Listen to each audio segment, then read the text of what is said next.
Chào anh em nhé, hôm nay mình đi lắp một cái cầu thang xếp nhé. Chiều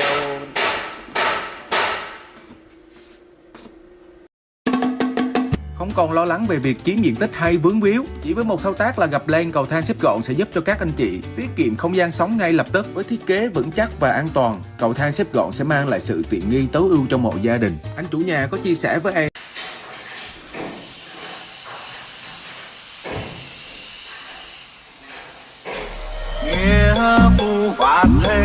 thêm lần nữa, mới có 10 giây à. Bên nhau khi ăn mơ trăng trách, Đi luôn. em không phấn không son cũng không ngọc ngà, còn ta phụ trần lòng em viết câu tình ca.